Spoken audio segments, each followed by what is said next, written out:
ലോക്സഭാ തെരഞ്ഞെടുപ്പിൽ ന്യൂനപക്ഷ വോട്ട് ലക്ഷ്യമിട്ട് സിപിഎമ്മിന്റെ ഭിന്നിപ്പ് തന്ത്രം.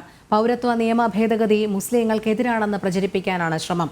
മുഖ്യമന്ത്രിയാണ് ഈ നുണപ്രചാരണത്തിന് നേതൃത്വം നൽകുന്നത്. ഇതിനെതിരെ ബിജെപി നൽകിയ പരാതി തെരഞ്ഞെടുപ്പ് കമ്മീഷന്റെ പരിഗണനയിലിരിക്കെയാണ് മുഖ്യമന്ത്രി വീണ്ടും പ്രചാരണങ്ങൾ ആവർത്തിക്കുന്നത്. പൗരത്വ നിയമ ഭേദഗതിക്കെതിരെ മുഖ്യമന്ത്രി മലപ്പുറത്ത് നടത്തിയ പ്രസംഗത്തിലാണ് ന്യൂനപക്ഷ പ്രീണനം ലക്ഷ്യമിട്ട് മുസ്ലിം മതവിഭാഗങ്ങൾക്കിടയിൽ ഭീതി പരത്താൻ ആദ്യം ശ്രമം നടന്നതായി പരാതി ഉയർന്നത്. മുഖ്യമന്ത്രിയുടെ പ്രസംഗത്തിനെതിരെ ബിജെപി തെരഞ്ഞെടുപ്പ് കമ്മീഷനിൽ പരാതി നൽകി. ഈ പരാതി തെരഞ്ഞെടുപ്പ് കമ്മീഷന്റെ പരിഗണനയിലിരിക്കെയാണ് കഴിഞ്ഞ ദിവസം കൊല്ലത്തെ മുഖ്യമന്ത്രിയുടെ പ്രസംഗം. കുടിയേറ്റക്കാരെ മുസ്ലിം അമുസ്ലിം എന്ന് വിഭജിക്കുന്നതാണ് നിയമമെന്നും മുസ്ലിംകളെ രണ്ടാം തര പൗരന്മാരാക്കുന്നുവെന്നുമാണ് മുഖ്യമന്ത്രിയുടെ അവാസ്തവ പ്രചാരണം.